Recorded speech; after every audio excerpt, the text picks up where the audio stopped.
ओम गुरुर्ब्रह्मा गुरुर्विष्णु गुरुरेव महेश्वर गुरुरेव परब्रह्म तस्मै श्री गुरवे नमः।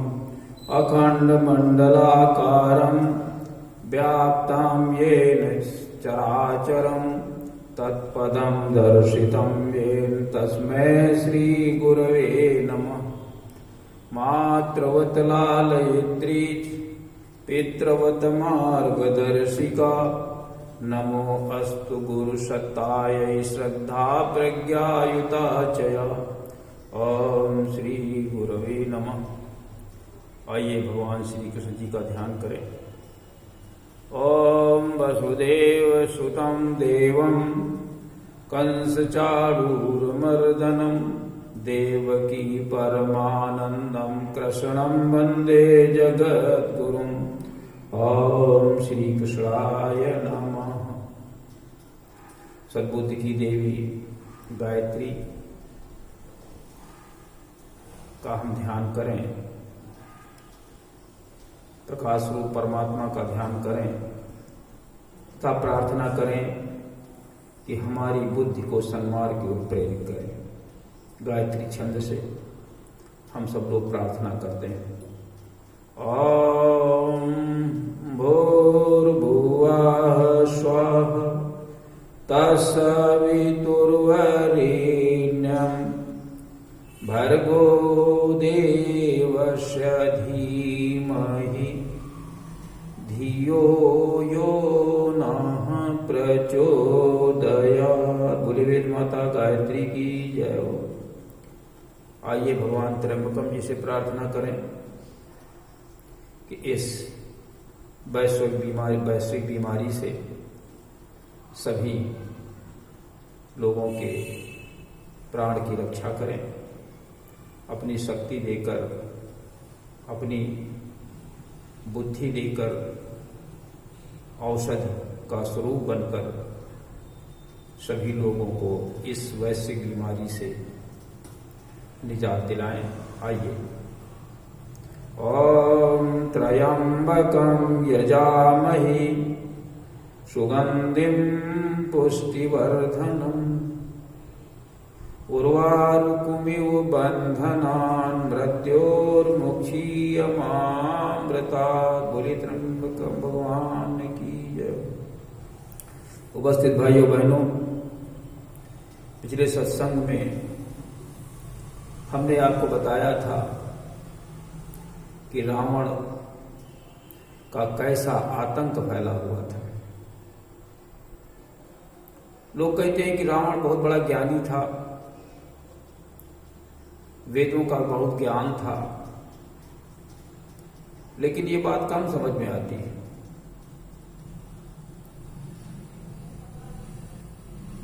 इसलिए तुलसीदास जी ने लिखा कि अगर कोई वेद पुराण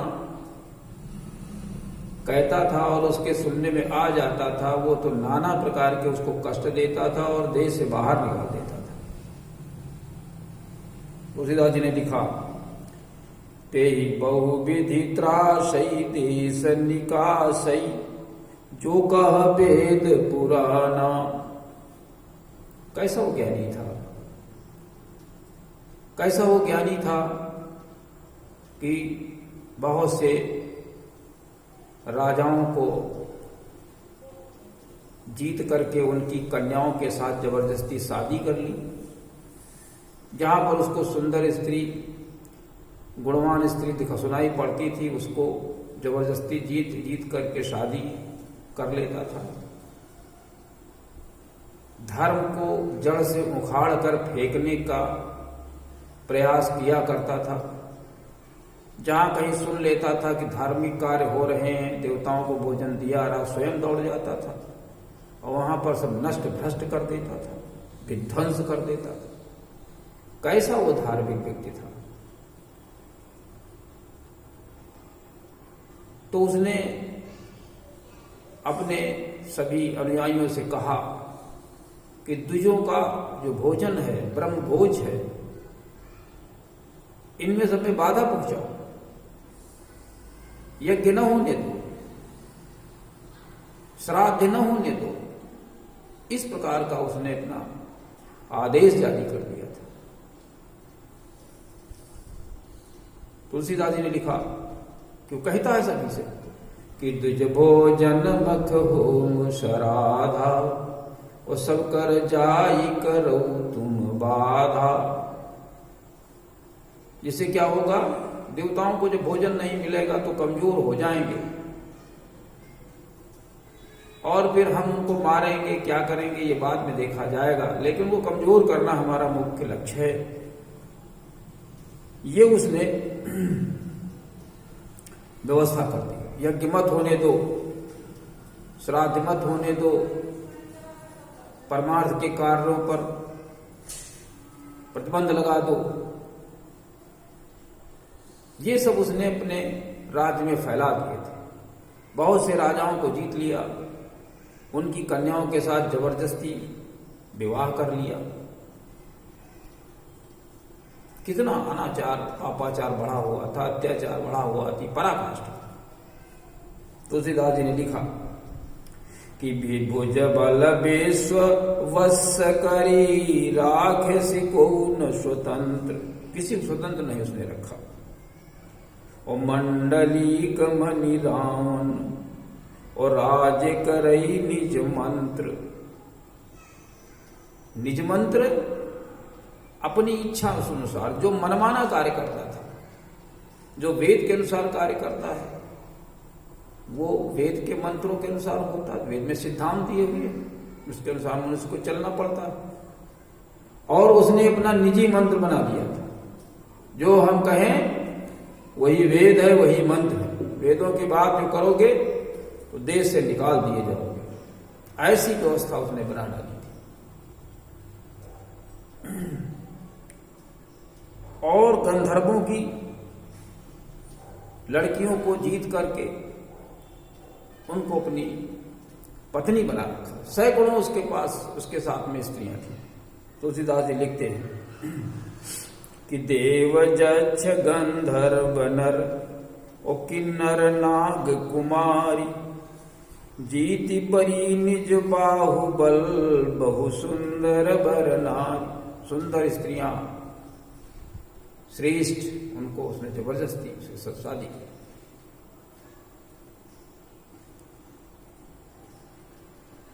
सीता जी जो उसके काल के रूप में बन करके आई, इसी का काम था। सीता जी का इससे पहले जन्म का नाम वेदवती था और ये कुशध्वज ऋषि की कन्या थी, पुत्री थी। गंधर्वों ने कुशध्वज को मार डाला। वो कहते थे इस कन्या का हमारे साथ विवाह कर दो। ऋषि कहते थे कि नहीं, विष्णु के साथ में इसकी शादी। इतनी योग्य थी, धार्मिक कार्य इतने करती थी, वेदों को जन जन तक पहुंचाना, पढ़ाना, यज्ञ करना, कराना, धर्म की स्थापना में सहयोग करना, ये सारे कार्य थे वेदवती। जब अकेली रह गई तो रावण को पता चला, तो उधर से गुजर रहा था तो उसने भी शादी करने का आग्रह किया। वेदवती ने मना कर दिया कि मैं विष्णु के साथ शादी करूं, दूसरे के साथ में नहीं। इसने अभद्रता की। तो वेदवती ने इसी के सामने अग्नि जला करके और उसमें प्रवेश कर दिया, अपने को समाप्त कर दिया, जीवन लीला समाप्त कर ली। तूने हमको छू लिया, पवित्र कर दिया, अगले जन्म में तेरे मरने का मैं कारण बन के आऊंगी। वही वेदवती सीता के रूप में जन्मी। अयोनिजा हुई, किसी के कोख से नहीं जन्मी। राजा को खेत में हल जोत रहे थे, खेत में पड़ी कन्या मिली थी, जनक जी। तो इस प्रकार से इसका आचरण था। अब आप कहेंगे कि बहुत बड़ा ज्ञानी था। ज्ञान इसी को कहते हैं क्या कि जबरदस्ती दूसरे के साथ में शादी ब्याह कर लें, जबरदस्ती अपने बस में बनाए। इस प्रकार से इसका आचरण था। तो इस प्रकार से इसका आचरण था, ये सब कर रहा था और कह रहा था कि धर्म को जड़मूल से उखाड़ फेंकना। क्या कहता अपने अनुयायियों से, क्या कहता है जही विधि होई धर्म निर्मूला, सो सब करहि वेद प्रतिकूल। वेदों के प्रतिकूल कार्य करो, धर्म की जड़ को नष्ट करो। धर्म से मनुष्य सुख पाता है, धर्म से स्वर्ग जैसा वातावरण बनता है, धर्म से समाज में प्रेम और स्नेह बनता है, और उसको जड़ से उखाड़ दीजिए। वेद के प्रतिकूल सारे कार्य करिए। वेद में कहा गया धर्म की स्थापना के लिए समर्पित हो जाओ, धर्म की स्थापना करो, वेद सिद्धांत पर चलो। करना क्या होता है? दोनों वक्त का संध्योपासन, वेदाध्ययन, वेद सिद्धांतों पर चलना, उनको अपने जीवन में उतारना, वेद सिद्धांत पर चलना, सभी से प्रेम और स्नेह करना, यज्ञ करना, देवताओं का भोजन है यज्ञ, दान करना, दान से कल्याण की योजनाएं चलाना, ये सारे कार्य धर्म के अनुकूल है। वो कहता है धर्म को जड़ से उखाड़ के फेंक दो। बहुत बड़ा ज्ञानी है, क्या ज्ञानी है ईश्वर जाने। यही विधि होई धर्म निर्मूला, सो सब करहि वेद प्रतिकूल। वेद के प्रतिकूल सारे कार्य। जय जय देश धेनु दुज पावहि, नगर गांव पुर आगी लगावहि। जहां पर गाय और विप्र मिल जाते थे, द्विज मिल जाते थे, उस गांव में आग लगा दी जाती थी। गाय और विप्र को लोग गांव में टिकने नहीं देते थे कि रावण सुन लेगा तो आग ही लगा देगा। रावण के जो चेले चपाटे हैं वो सब आग लगा देंगे। इसलिए द्विज और द्विज विप्रों को, सद्गुरुओं को कोई रुकने नहीं देता। विचार करें आप कैसी कैसी व्यवस्था होगी। आज तो समाज में विप्र, द्विज और सद्गुरु हैं ही नहीं, और उस समय थे तो उनको गांव में रुकने नहीं देते थे।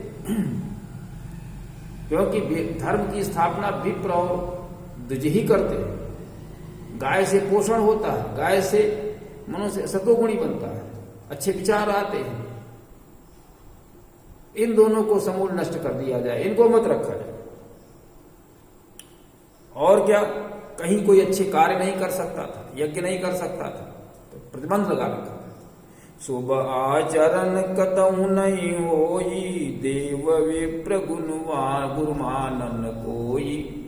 देव, देवता, विप्र, गुरु को कोई मानता नहीं था। अब आप विचार करेंगे कैसा राज्य रहा होगा, कैसी व्यवस्था रही होगी वहां की, उस समय की, जहां पर और भक्ति भी नहीं थी, नहीं हरि भगत यज्ञ तप ज्ञाना। और सपने सुनी न वेद पुराण। वेद और पुराणों को स्वप्न में भी कोई नहीं सुनता था। ऐसे सुनने की तो बात ही क्या है। अब हम स्वतंत्र हैं, लेकिन अब हम इनको पढ़ते नहीं, कहते नहीं, प्रयास नहीं करते। क्यों? हमारे अंदर सतोगुण नहीं है, हमारे पास सद्गुरु नहीं है, हमारे पास, हमारे साथ में विप्र नहीं। इसलिए विप्र का मतलब श्रेष्ठ ब्राह्मण, जो वेदविद हों, तपोनिष्ठ हों और पुरुषार्थी हों, परमार्थी हों। इस प्रकार के लोग विप्र की श्रेणी में आते, समदर्शी हों, सतोगुणी हों, अपरिग्रही हों, इनका जैसा है। इस प्रकार जब जीवन होता है तो विप्र की कोटि में व्यक्ति आ जाते हैं। जैसे हमारे परम पूज्य गुरुदेव विप्र थे, सद्गुरु थे, संत थे, सारे लक्षण थे। तो उनका उनके बताए हुए मार्ग पर हमें, उपदेश पर चलना चाहिए। और अगर वो कहीं सुन लेता था तो स्वयं दौड़ पड़ता था, मारता पीटता था, सब तहस नहस विध्वंस कर देता था। रावण इतना बलवान था, इतना क्रोधी था। तुलसीदास जी ने लिखते हैं, जप जोग विरागा तप मख भागा, श्रवण सुनई दस शीशा। और आपुनि उठ धावै, रह न पावै, धर सब घालई खीसा। अगर वो कहीं सुन लेता था कि जप चल रहा है, योग चल रहा है, परमात्मा से जुड़ने का प्रयास हो रहा है, लोग वैरागी हो गए हैं, भगवान धर्म की स्थापना में लगे हुए हैं, तपस्या कर रहे हैं, भगवान के कार्यों को जीवन में उतार रहे हैं, समाज में बिखेर रहे हैं, इस प्रकार से यज्ञ हो रहा है और देवताओं को भाग दिया जा रहा, भोजन दिया जा रहा है, तो फिर क्या करता था? ये सुन लेता था तो स्वयं उठ करके दौड़ता था और सब तहस नहस कर देता, सब पकड़ करके तहस नहस करके नष्ट कर देता। अस भ्रष्ट चारा भा संसारा धर्म सुनिय नहीं काना, ऐसा भ्रष्ट आचार हो गया था, ऐसा भ्रष्ट क्रियाकर्म हो गया था, ऐसी भ्रष्ट व्यवस्था हो गई थी, आचरण ऐसा भ्रष्ट हो गया था। संसार भर में त्राहिमाम मचा हुआ था और धर्म की व्यवस्था तो कानों से भी नहीं सुनाई देती थी। कोई यज्ञ नहीं कर सकता, वेद नहीं पढ़ सकता, वेद नहीं पढ़ा सकता, दान देना ये सब बंद था, यज्ञ करना कराना है ना, संध्योपासन करना, ये सब बंद था, उसने बंद कर दिया, कहीं कोई कह नहीं सकता। और फिर क्या? ते ही बहुविधि त्रासई देश निकासई जो कह वेद पुराना, जो वेद और पुराणों को कहता था उसको नाना प्रकार के कष्ट देता था और देश से उसको निष्कासित कर देता था। ये उसका दबदबा था। तो भाइयों बहनों, रावण के समय की बात को आप सोचें, ये सब कैसे हो गया? ये सब कैसे हो गया? ये सब लोभ के कारण हुआ, अपनी सीमा विस्तार के कारण हुआ। राजा प्रतापभान ने सब ऐसा किया, वही आकर के रावण बना है, आकर के रावण के रूप में उसका जन्म हुआ। वही उसकी नीति आज भी है यहां पर, और उससे बिगड़ गई नीति। प्रतापभान इतना खराब नहीं था जितना रावण खराब हो गया। वो इतना बलशाली था कि जब वो निकलता था तो धरती हिलने लगती थी। देवता सब भाग करके गुफाओं और कंदराओं में शरण ले लेते थे। तो यहां पर सीख हमें ये लेनी है कि हम परिश्रमी बने, पुरुषार्थी बने, शतोगुणी बने, धर्म पथ पर चलें, हड़प नीति ना अपनाएं, अपनी कमाई का ही धन का उपयोग करें, धर्म के विस्तार का प्रयास करें, धर्म को आगे बढ़ाने की व्यवस्था सोचें, न कि अपनी सीमाओं को आगे बढ़ाने की व्यवस्था, धर्म की व्यवस्था को बढ़ाएं। इससे मनुष्य सुखी होता है, परिवार सुखी होता है और हम सब लोग एक अच्छे कार्य में आगे बढ़ करके अपने जीवन और अपने परिवार और समाज को अच्छा बनाते हैं, राष्ट्र को अच्छा बना सकते हैं। तो इस प्रकार से हमें आगे बढ़ना है, आगे चलना है और जीवन को आगे बढ़ाना है। इसी में हम सबका कल्याण है। सतोगुण के यही लक्षण हैं। जैसे ही आप इसको करेंगे तो देखेंगे कि स्वर्ग जैसा वातावरण बनेगा और सभी लोगों को सुख और शांति मिलेगी। आप लोग यही अपनाइए, यज्ञ करिए और सत्संग करिए, वेदाध्ययन करिए और क्या करिए, और दोनों वक्त का संध्योपासन करिए। अपनी कमाई का कुछ अंश भगवान के कार्य में लगाइए, समय का दान करिए, धर्म की स्थापना में भगवान का सहयोग करें तो देखेंगे भगवान की, ईश्वर की कृपा आपके साथ में जुड़ जाएगी और आपका जीवन धन्य हो जाएगा। इसी के साथ में आज के कार्यक्रम का समापन करते हैं। ओम शांति।